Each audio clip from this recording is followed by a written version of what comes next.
It's PJ here. Today I'm working on a 2006 Porsche Boxster and I'm going to quickly show you how to remove the factory fitted radio. This particular radio is the CDR24, but it pretty much applies to most of the radios fitted to these. First thing we're going to do is get down in the footwell down here, and you're going to need a TX30 driver for a hidden screw. Now this is duplicated on both sides, so there's one of these on each side. Take your TX30 screw out like so, and then that reveals two TX20s if I remember right. Yep, TX20. One here, take those out, and another one here at the top.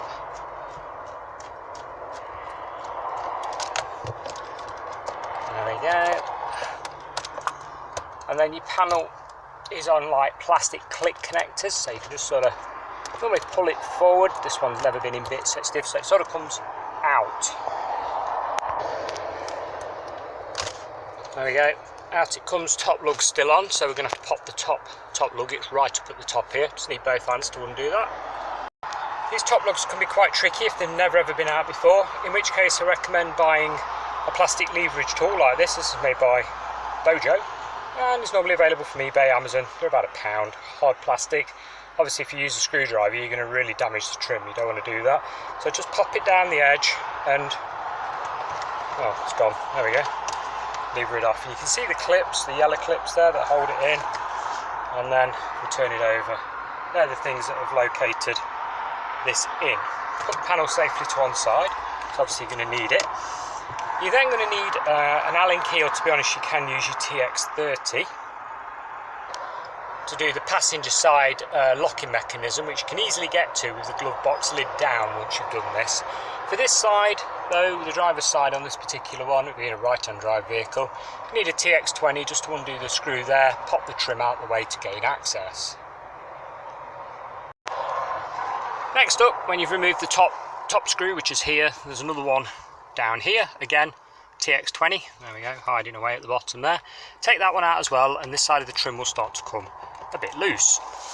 Then move across to the side of the dashboard, pull the rubber seal away. Now watch you don't get this white goo on anything, because it's an absolute sod to get off, so keep it away from your trim.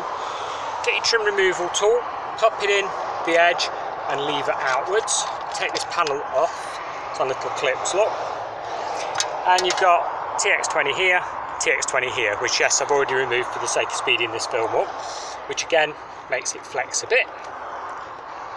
So with those screws removed, you've got two options. You can either carry on and remove the last remaining clip up here and take this section out completely, or if you have access to, get camera in focus, sorry guys, 5mm Allen key like that, yeah, you've got just enough movement in this to push it across to the left very slightly. I mean, we're only talking like 3mm or so, and pop that in on the lug.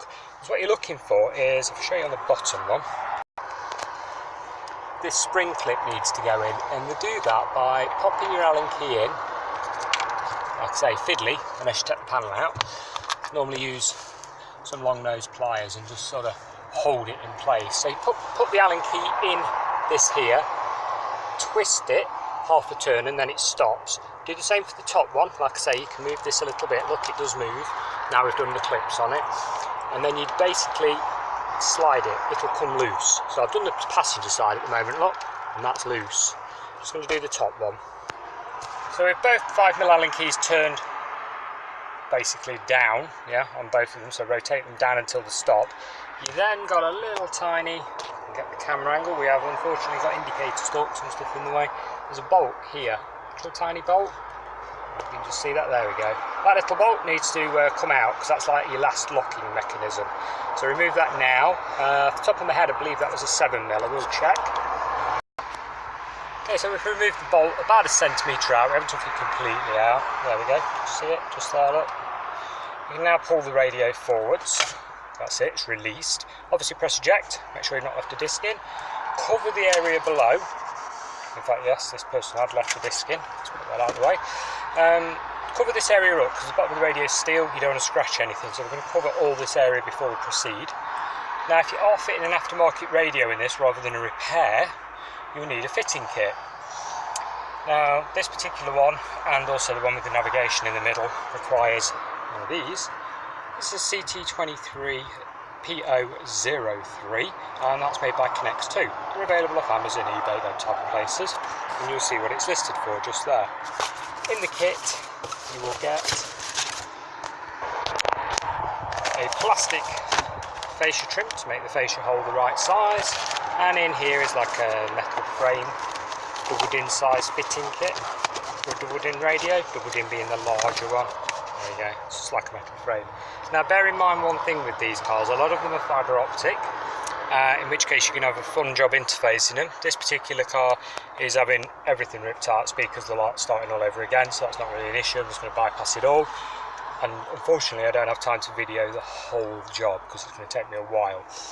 But if you've got fibre optics coming out the back like that, obviously ask advice regarding changing the radio and what interface you will need. And that concludes this short video. That's how you get the radio out of a 2006 Porsche Boxster. Thanks a lot for watching. Bye for now.